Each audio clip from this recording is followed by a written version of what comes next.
sickle. Bleeding saints and forest witches, the past unburied, the books unsealed, the old celebration returning.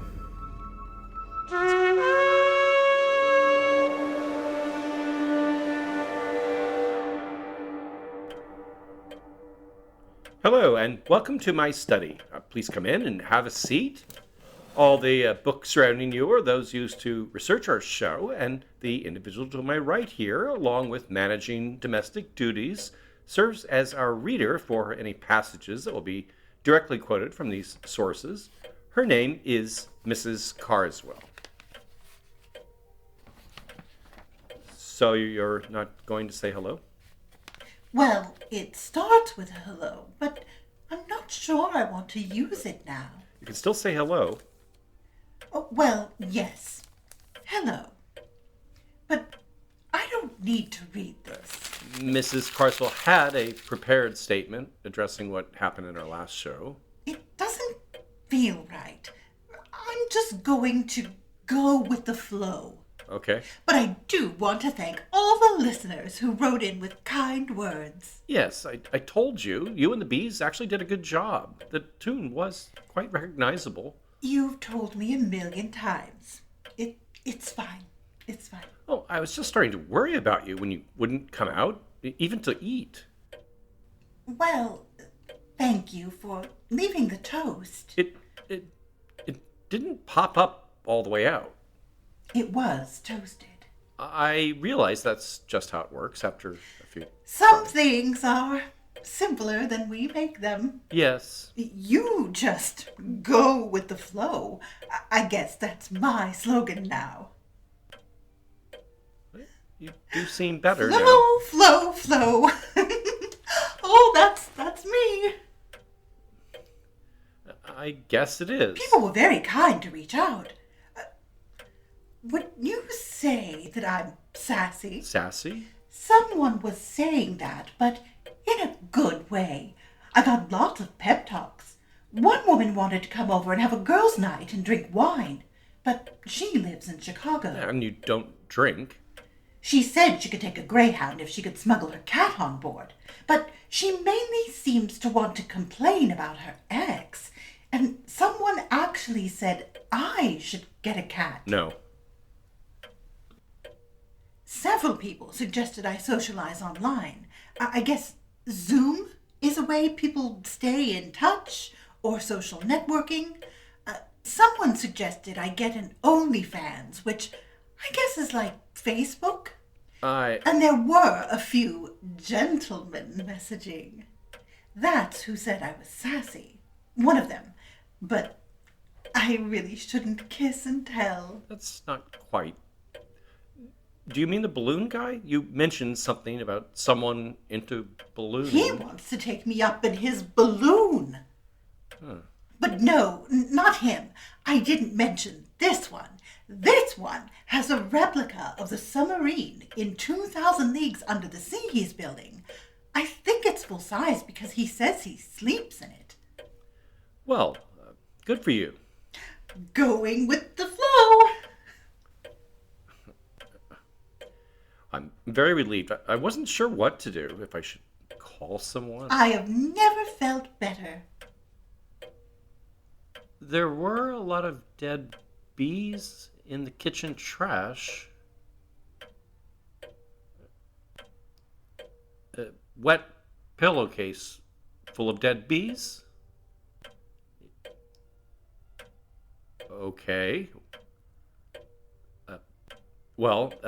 Anyway, this is episode 84, Grottos, Caves of Wonder.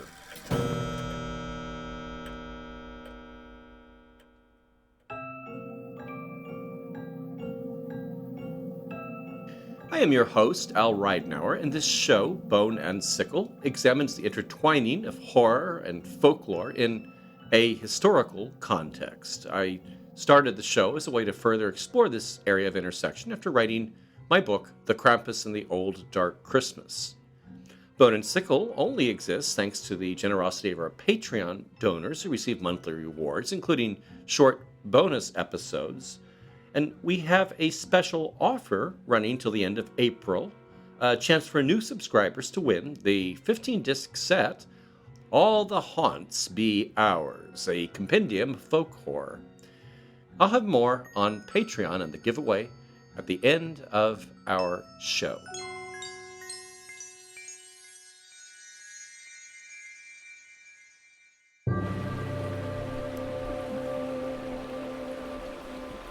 On February 14th, 1858, a luminous presence was said to have appeared in a grotto, or more precisely in a hollow of a rocky outcropping facing the river Gave-de-Pau in the French Pyrenees Mountains. Fearing it might be something diabolical, one of the three girls present flung holy water at it. Another hurled a rock.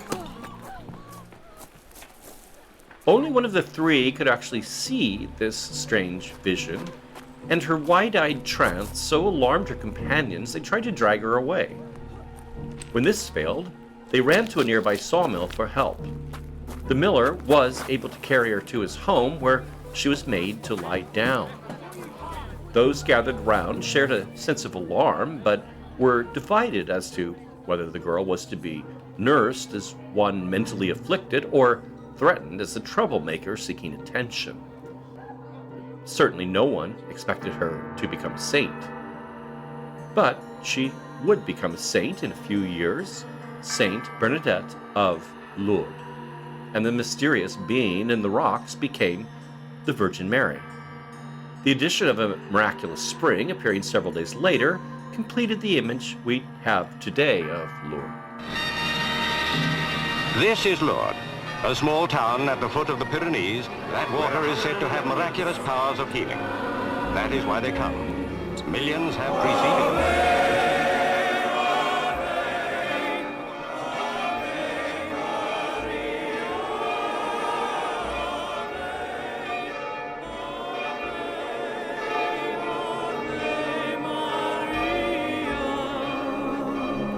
Down to the grotto.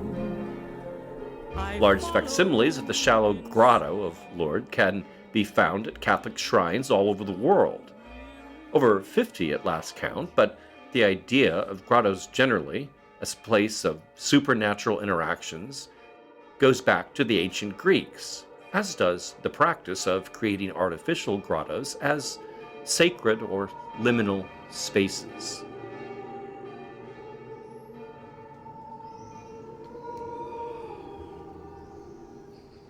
Bernadette Soubirous, who was only 14 at the time of the apparitions, was an undersized, sickly child, chronically afflicted with asthma. Her grasp of Catholic teachings was fairly limited, as her catechism instruction was in French, which she barely understood, as the Basques of her region spoke a dialect of Occitan. She was one of 9 children, only 4 of which survived their childhoods. After sustaining an eye injury while working in a mill, her father experienced difficulty finding work, resulting in intermittent bouts of depression and drinking. As a sort of charity, the Soubirous family had been provided rent-free accommodations in a facility formerly serving as the local jail, a small cell-like space that would fill with smoke when a fire was lit, which worsened Bernadette's asthma. As a way to make a little extra money for the family, Bernadette would sometimes collect and sell firewood. As the woods belonged to wealthy landowners, the poor would do their scrounging elsewhere, in places like the riverside by the rocky outcropping called the Massabielle, which overhung what would become the Holy Grotto. As unowned property, the area also served as the town's dumping ground and was a popular spot for swineherds to keep their animals, which rooted in the garbage. On February 11th, Bernadette, her sister, and a friend from the neighborhood were bound for the Massabielle to hunt for firewood, or branches, or driftwood, or even animal bones for rag and bone men who would sell these for processing into fertilizer or soap. As Bernadette approached the grotto, she encountered some streams in the bank and stopped for a moment to remove her shoes to avoid getting them wet.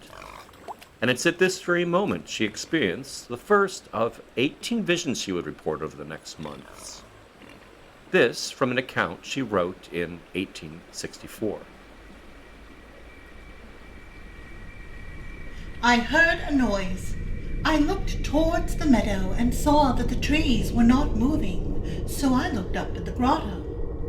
It was one of the openings in the rock. I saw a bush swaying as if moved by a strong wind. Almost at the same time, a golden light appeared in the cave, and soon afterwards, a lady, young and beautiful, especially beautiful, like no one I had ever seen, came to stand in the oval opening of the cave above the bush. She was wearing a white robe with a blue sash. She had a golden rose on each foot, the same color as her rosary beads. The material of her robe and her veil were like nothing that can be seen on earth. She was surrounded by a light like the sun, but gentle on the eye. Hearing all this, you may immediately picture a standardized image of the Blessed Virgin, but the identity of the lady was not immediately recognized by Bernadette. The figure, whoever she was, would only smile and never speak, not until the third apparition several days later. In 1863, some time after the church later embraced the visions, the sculptor Joseph Hugues Fabiche was commissioned to create the representation of the figure which now stands in the grotto. It was installed in a ceremony attended by 20,000 spectators and is the Marian image of Lourdes reproduced in churches and gift shops the world over. But Soubirous was extremely disappointed when she saw the figure and insisted it looked nothing like her vision. It was far too tall and matronly. The 14-year-old, who herself was only 4'7", herself regarded the lady she had seen as small. And while the word lady became most common in her written accounts, she initially perceived her as someone her own age, using the Occitan word reserved for females of a typically unmarried age. The sculptor did, however, conform to Soubirous' account in certain other details, like the inclusion of a rosary, which the figure was said to be silently fingering as Bernadette herself prayed the rosary throughout the experience. When the rosary had finished, the lady went back into the rock, and the golden light disappeared with her. What's strange to consider here is that the scene I first described, involving throwing rocks and holy water at the apparition, takes place in the second encounter, one after Bernadette is said to have witnessed the figure apparently praying with the rosary.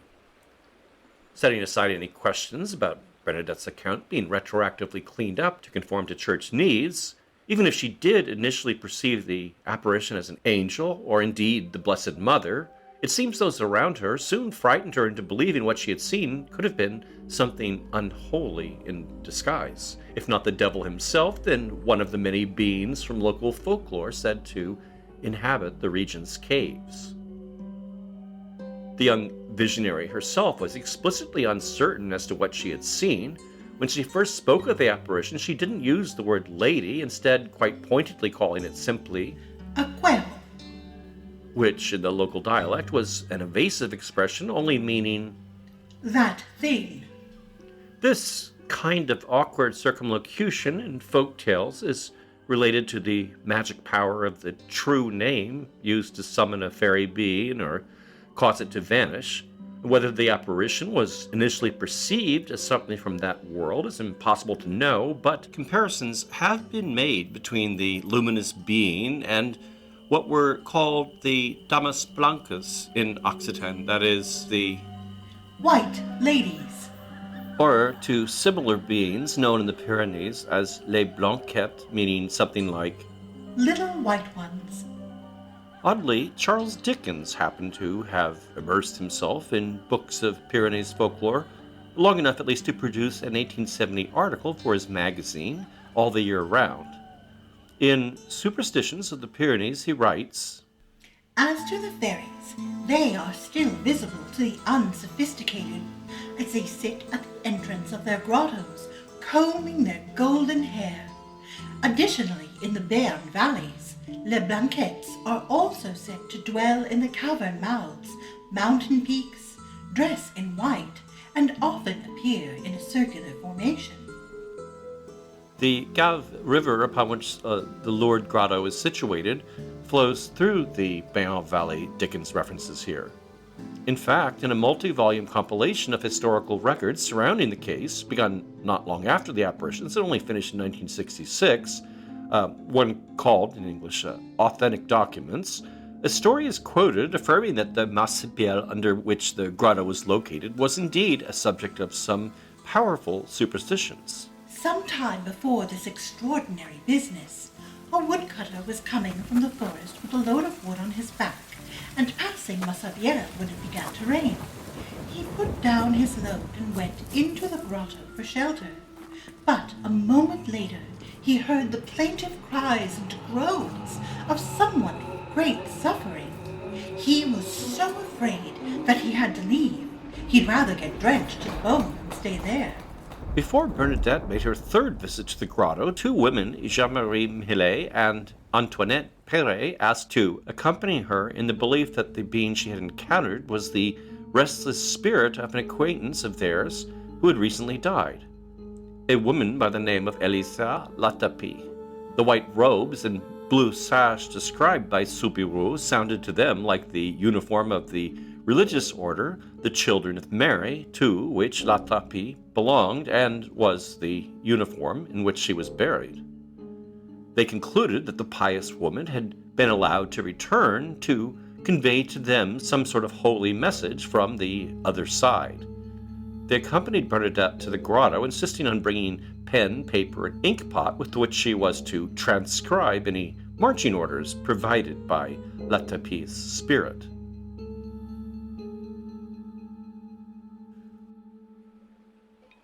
On this third visit, the lady did not identify herself as Elisa Latapi, nor do any writing, but she does speak for the first time, requesting that Bernadette return every day for a fortnight. In subsequent visits, she calls for prayer and penance. At this point, the young visionary is accompanied on her visits by more than 200 spectators who, neither seeing nor hearing the apparition, were probably horrified to witness the entranced teenager rubbing her face with mud and chewing grass, both of which we're told had something to do with the requested penance. It was Lent, during which most of these visions occurred. Bernadette is also commanded to drink from a non-existent spring. At first, she can only understand this as a request to drink from the nearby river, but the lady insists there is a spring within the grotto. Soubirous digs beneath a rock, coming up with the meager handfuls of muddy water, and finally obtaining, after 3 tries, something relatively clear, which she drinks. Not in expectation of a miracle, which she never experiences, but as an act of obedience.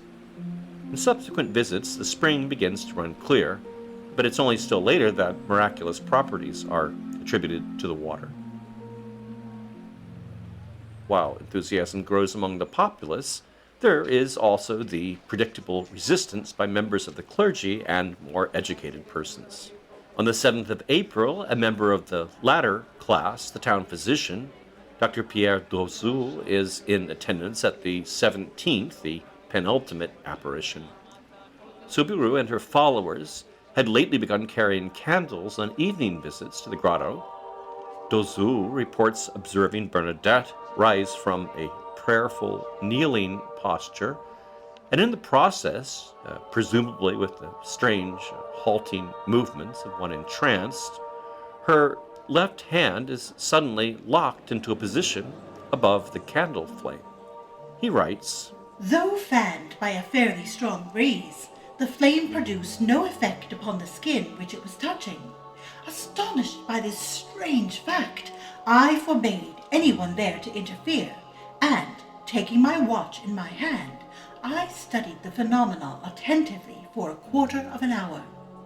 At the end of this time, Bernadette, still in her ecstasy, advanced to the upper part of the grotto, separating her hands. The flame thus ceased to touch her left hand. Bernadette finished her prayer, and the splendor of the transfiguration left her face. Being a stubborn, empirical type, he later examines Bernadette's hand, finding no burn or tenderness, and calling for the same candle, he relights it as part of an experiment. I put it several times in succession under Bernadette's left hand, but she drew it away quickly, saying, "You're burning me." I record this fact just as I have seen it, without attempting to explain it. And nor will I. We won't discuss the miracles associated with the water either. These were, in a sense, unrelated to Bernadette, who willingly endured her asthma and other afflictions into her final days. If science was symbolically appeased by the so-called miracle of the candle, the church finally lined up behind Bernadette when the being from the grotto finally identified herself. This came as no small relief to the local abbot, Dominique Peyramal, who, until this point, had not only disbelieved, but had ineffectually forbidden Bernadette to visit the grotto. The mysterious lady's refusal to identify herself as the Blessed Virgin became particularly vexing to him once she demanded a chapel be built on the site. But everything changed when, on the 25th of March, the lady announced, "I am the Immaculate Conception."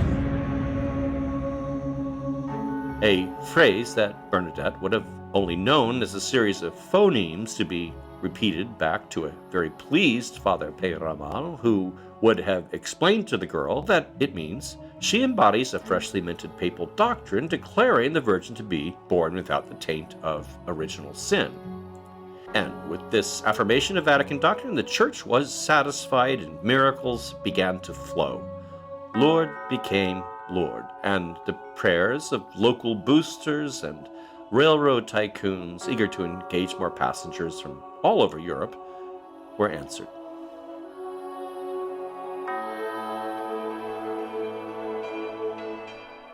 At the top of the show, I mentioned the 50 or so shrines across the world reproducing the Grotto of Lourdes, but while these are mostly created directly under the auspices of the Church, there are also religious grottos created outside of this context.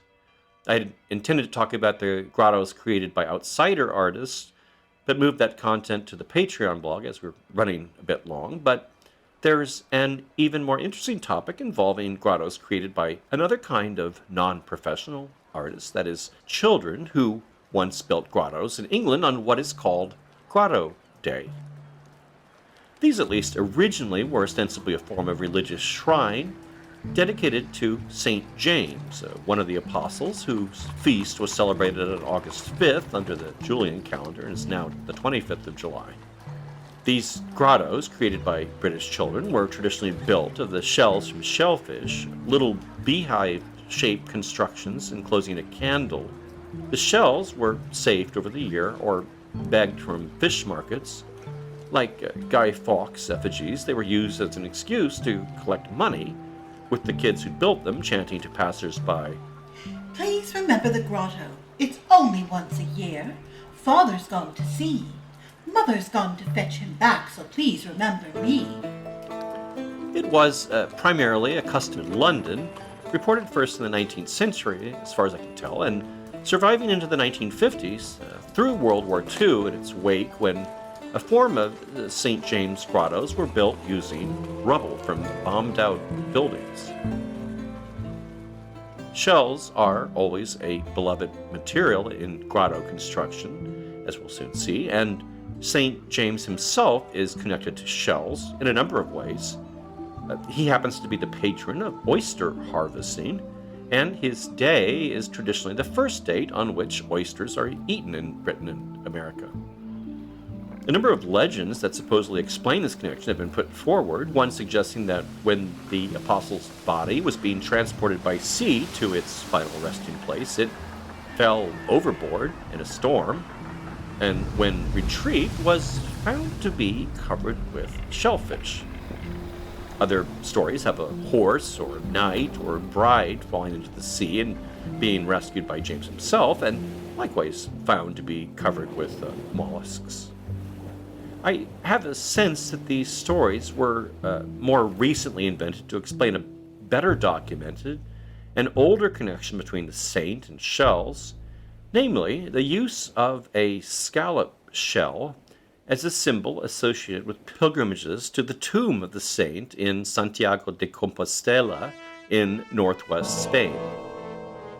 The Camino de Santiago de Compostela, or Way of St. James, was a major pilgrimage route from the Middle Ages into the present day, one that merged with routes followed by crusaders to and from the Holy Land, and stops along the way have long been marked with the symbol known as the pilgrim's scallop.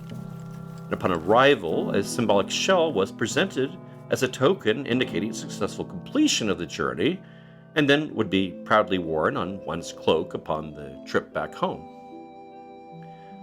The grottos, constructed out of oyster shells on St. James' Day by British children, were therefore originally said to represent an alternative way to honor the saint when this pilgrimage was not possible, and to collect a few coins.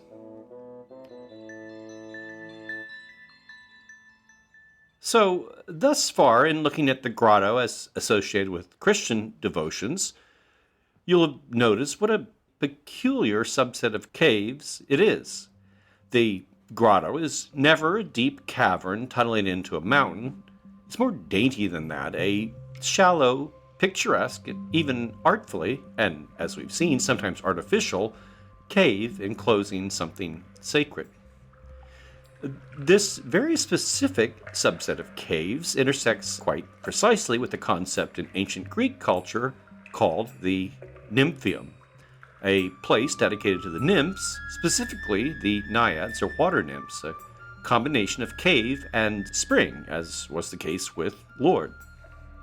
In the ancient Greek tale of Daphnis and Chloe, the writer Longus describes exactly such a place. There was, in the neighborhood, a great rock, round on the outside and hollowed to a cavern within, and it was called the Grotto of the Nymphs. And within the grotto stood the statues of the nymphs, wrought in stone. The mouth of the grotto was at the very center of the great rock. Water bubbling from the spring formed a purling stream, which fed and cooled a meadow that stretched its smooth turf up to the mouth of the cave, and all around were hung up milk pails and flutes, pipes, and reed flutes, the offerings of old shepherds in times gone by. It does sound a lot like the crutches hung up as ex-votos at Lourdes. While the nymphium described here is semi-natural, a natural spring and rock, hollowed either by nature or man, it's not clear, nymphia could also be architecturally constructed around a natural spring. Enclosing a spring not only keeps the water and those fetching it cool, but also blocks blowing debris and animals. Better still, the shade and echo of trickling water creates a contemplative environment, especially so when arranged with representations of nymphs. In Hellenistic times, such spaces began to be embraced more as places of pleasure or ascetic contemplation, something that under the Romans gave birth to a few different forms. There were still grottos functioning as religious sanctuaries of the nymphs, and there were secular fountains all along the aqueducts decorated with nymphs or aquatic or sylvan motifs. But the most interesting evolution of the nymphium was the private pleasure grotto. With these, great pains were often taken to create the illusion of a natural cave. The Italian author and architect Leon Battista Alberti described the techniques used in his 1452 series, 10 books on architecture. The ancients used to dress the walls of their grottos and caverns with all manner of rough work, with little chips of pumice or soft Tiburtine stone, and some I have known daub them over with green wax, in imitation of the mossy slime which we always see in moist grottos. I was extremely pleased with an artificial grotto which I have seen of this sort, with a clear spring of water falling from it. The walls were composed of various sorts of seashells, lying roughly together, some reversed, some with their mouths outward, their colors being so artfully blended as to form a very beautiful variety. A notable first-century example of the pleasure grotto was that created by Emperor Tiberius for his villa on the Italian coast at Sperlonga. It showcased a magnificent collection of sculpture portraying Homeric scenes and characters arranged in an actual sea cave with frescoed walls and ceiling. The theatrical display was situated so as to be enjoyed from the triclinium, or the dining area, which was constructed as a sort of island in the lagoon facing the cave. During extended festivities, guests could swim or take a boat from the floating triclinium to mingle in the grotto or admire the sculptures. According to the Roman writer Suetonius, whom we sourced extensively in our Nero episode, the grotto was the pride of the villa. But pride, of course, cometh before the fall. Tiberius was dining at a country house called the Cavern, when some huge rocks fell from the roof of the natural cave, which served as a banqueting hall, killing several guests and attendants close to him. The 15th century architect Alberti, quoted earlier on the topic of simulated slime in ancient grottos, was researching these sites as there was a renewed interest in creating such grottos during his era. A famous example is the very theatrical grotto at Boboli Gardens in Florence, created by the architect and stage designer Bernardo Buontalenti. Replete with artificial stalactites and figures of nymphs and trickling water, it simulated an underwater environment, completing the effect with a glass fishbowl, complete with fish, serving as a skylight. Moving into the 17th century, the grotto opened up from the form of a cavern to more open spaces arranged with niches and alcoves, only hinting at the older cave-like designs. Some of these spaces were called water theaters, which incorporated a new sort of wonder, jeu d'eau, or giochi d'acqua, that is, in English, water games. These were displays featuring movements or sounds created by hydraulics. An entertaining example from the Villa Aldobrandini in Frascati, Italy, is described by an Englishwoman who visited back in 1821 when the displays were still functional. She wrote, "Giants, centaurs, fauns, cyclops, and gods blew, bellowed, and squeaked without mercy or intermission. The strains that suddenly burst forth from Apollo and the 9 muses, who were in a place apart, compelled us to stop our ears. When this horrible din was over, we were carried back to admire the now silent Apollo. I was sitting on one of the steps at the door, waiting on the pleasure of my companions to depart, when, to their inexpressible amusement, water started to spurt up suddenly beneath me, and all round me, drenching me with a shower from the earth instead of the skies." Particularly famous for its playful water theater were the gardens of the Villa d'Este, built for a 16th century cardinal outside Rome in Tivoli, giving us Tivoli Gardens, a name that by the 19th century had come to be used as a sort of generic name for amusement parks, thanks to a famous namesake in Copenhagen. But probably the most elaborately engineered example, perhaps unsurprisingly given their reputation for such things, comes from a German-speaking land. Built for the Prince Archbishop of Salzburg on the site of a natural spring, Hallbrunn Palace. The Archbishop apparently had a mischievous sense of humor, as there are a number of trick fountains rigged to suddenly drench unsuspecting guests. But more remarkable are the 200-plus hydraulically powered clockwork automata, little puppets going about their business in a city diorama. There are also similarly mechanized and audible figures in a birdsong grotto, and a water organ. With the dawning of the Romantic era, Baroque notions like reshaping nature into tightly engineered water theaters had given way to a return to the older, naturalistic grottos simulating nature itself. As the home of Romanticism, Britain seems to have taken the lead here, with shell-decorated grottos being particularly popular. The construction of grottos in England was fueled by the aesthetic philosophy of the picturesque movement, which prized landscaping that mimicked the work of Romantic painters, spawning not only grottos, but other garden follies. Artfully ruined castles were constructed, ruined chapels, and an exotic smattering of faux pagodas all became features of country estates. The gardens of Hoxton Hall in Shropshire are a prime example of this, boasting not only a grotto consisting of a series of shell and fossil-lined chambers illuminated by stained glass windows, but also an array of fantastical towers and arches and bridges, as well as a hermitage constructed to employ a quaintly costumed garden hermit to lend that extra picturesque touch. The famous poet and satirist Alexander Pope enthusiastically created his own grotto on the grounds of his villa in Twickenham. He describes with delight the completed project in 1725. When you shut the doors of this grotto, it becomes on the instant, from a luminous room, a camera obscura, on the walls of which all the objects of the river, hills, woods, and boats are forming a moving picture in their visible radiations.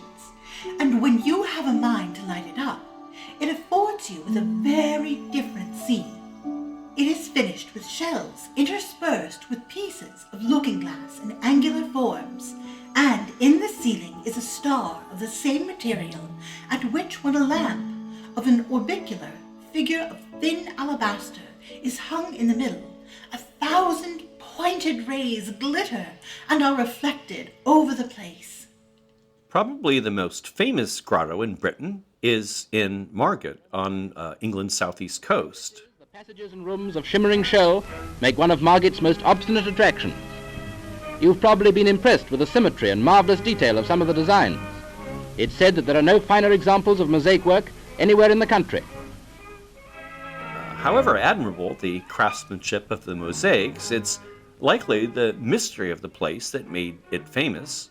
The domed tunnel was only discovered during excavations in 1835, and nothing is known of its creator or creation. Since its discovery, it's become the subject of urban legends describing it as everything from a Viking's tomb to a temple built by Druids.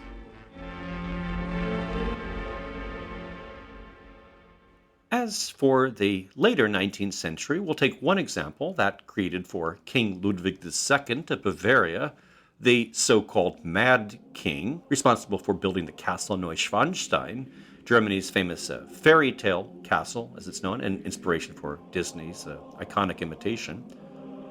I would love to one day dedicate an entire episode to Ludwig II, but for now, his madness is quite nicely embodied in the so-called Venus Grotto, created for him in the late 1870s. It's not under Neuschwanstein, but under the smallest of the three palaces he built, Schloss Linderhof, the residence where he actually spent most of his days, and an unhealthy amount of time in this place in particular. So, picture this. A small underground lake enclosed in a fantastic and completely artificial cave, garishly illuminated by light cycling through a rainbow of colors. Flecks of mica glint in the plaster stalactites as a wave machine gently ripples the surface and fountains trickle and splash. And in the middle of it all, in an extravagantly opulent gilt boat shaped like an enormous shell, Ludwig would be spending his blissful hours rowed about by a servant, while a singer provided further ambiance, singing arias from Richard Wagner's operas, of course. The room itself was inspired by Wagner's Tannhäuser, Act 1, in which the eponymous knight finds himself a prisoner of love within the Venus mountain.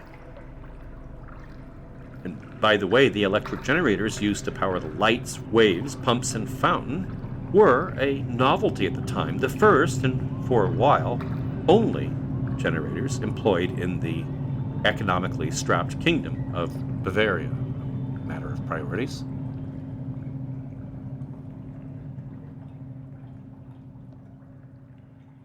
This has been a bit of an unusual episode, but hopefully one you still found interesting.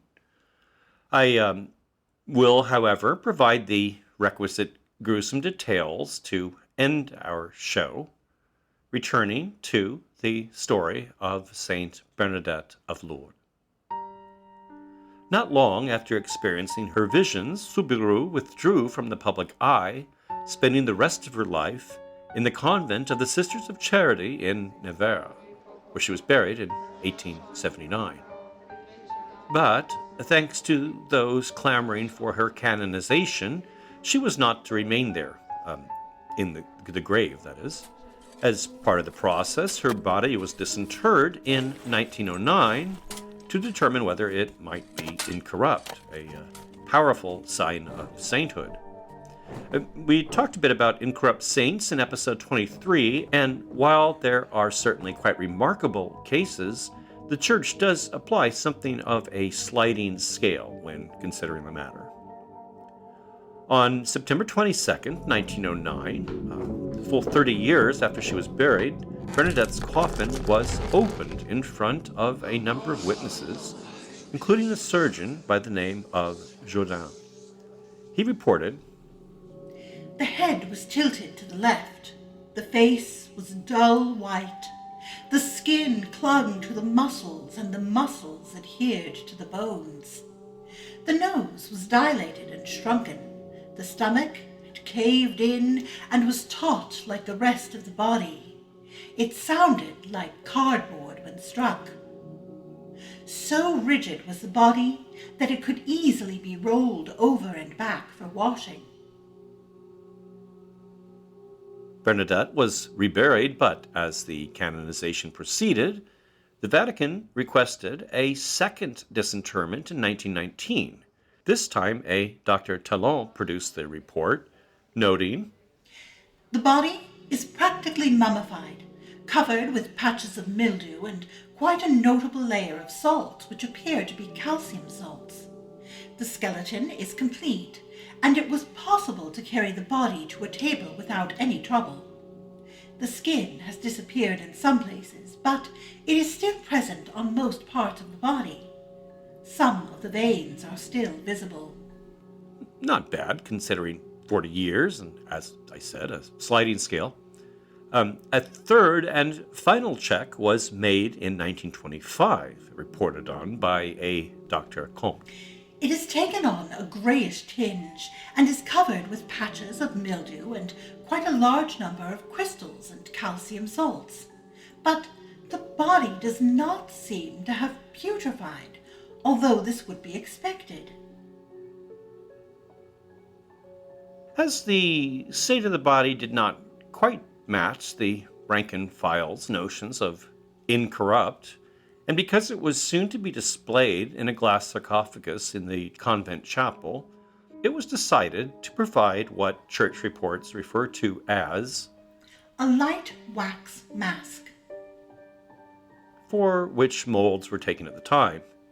The mask and coverings for the hands were crafted by the Parisian firm Pierre et Mont, a company that had already garnered an international reputation for their waxworks, namely slinky, sophisticated jazz-age mannequins, oddly enough.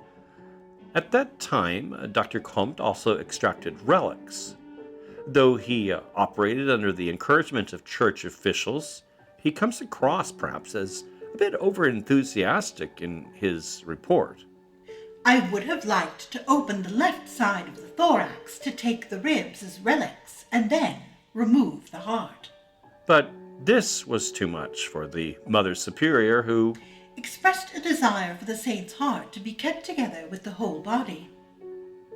Well, if not the whole body, most of it at least, as Comte did end up harvesting quite a grab bag of relics, namely the rear sections of the 5th and 6th ribs, a piece of liver with a bit of diaphragm stubbornly clinging to it, and 2 patella bones, that is, kneecaps.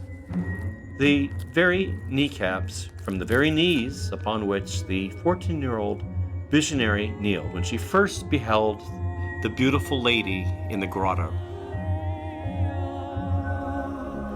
Down to the grotto I followed in song, pilgrims all weary from journeys so long, rich and the